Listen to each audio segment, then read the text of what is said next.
ওই গ্রামবাসীর জন্য আল্লাহ পাক রব্বুল আলামিনের পক্ষ থেকে আযাবকে বৈধ করে নেন।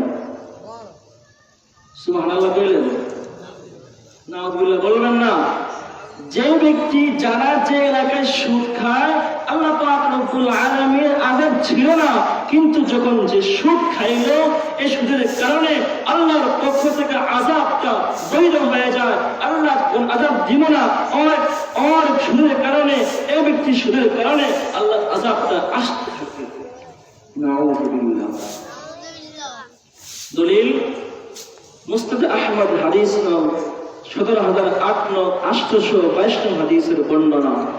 নবী করিম সাল্লাল্লাহু আলাইহি ওয়াসাল্লাম বলেন, মা মিন কওমিন ইয়াযহারু ফীহিমুর রিবা ইযা যাহারা রিবা ওয়াজ জিনা ফী ক্বরিয়াতিন ইযা যাহারা জিনা ওয়ার রিবা ফী ক্বরিয়াতিন।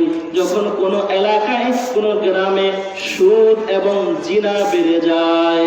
জিনা আসেনি আমাদের এলাকায়? আসেনি? আছে আছে। মা মিন কওমিন ইয়াযহারু ফীহিমুর রিবা ইযা যাহারা রিবা ওয়াজ জিনা ফী ক্বরিয়াতিন। যখন কোন এলাকায় সুদ এবং জিনা বেড়ে যায়, কদ আহাল্লু বিআনফুসিহিম আযাবাল্লাহ, কদ আহাল্লু, সে হালাল করে নেয়, বৈধ করে নেয়, বিআনফুসিহিম, সকলের জন্য, নিজের জন্য, আযাবাল্লাহ, আল্লাহ পাক রব্বুল আলামিনের আযাব সে বৈধ করে নেয়।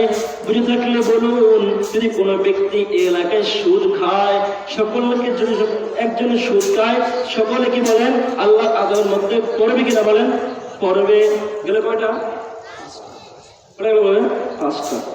6 নাম্বার, যে ব্যক্তি সুদ খায়, সুদ লেনদেন করে, যদি ওই এলাকায় যদি সে লেনদেন করে, ওই ব্যক্তির জন্য ওই সমস্ত এলাকায় দুর্ভিক্ষ দেখা যায়।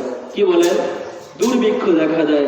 আগের মতো কৃষক আর ধান পাবে না, লাউ গাছ লাউ একটা দুটোর বেশি হবে না, এলাকার মধ্যে যখন বৃষ্টির প্রয়োজন বৃষ্টি হবে না। অর্থাৎ যা যা কিছু প্রয়োজন আমরা দেখতেই পাইতেছি, এখন সুদ লেনদেন বেড়ে গেছে। এজন্য আমাদের সমাজে দুর্ভিক্ষ, আর বলেন দুর্ভিক্ষ বেড়ে গেছে নি বলেন, বাড়ছে নি বলেন। আগে আমরা দেখতাম বাচ্চারা দান করলে কত মন কেমন দান হতো, কত কৃষি কাজ করলে লাভ আর লাভ হতো, কত কিছু হতো। এবার সেগুলো দেখা যায় না।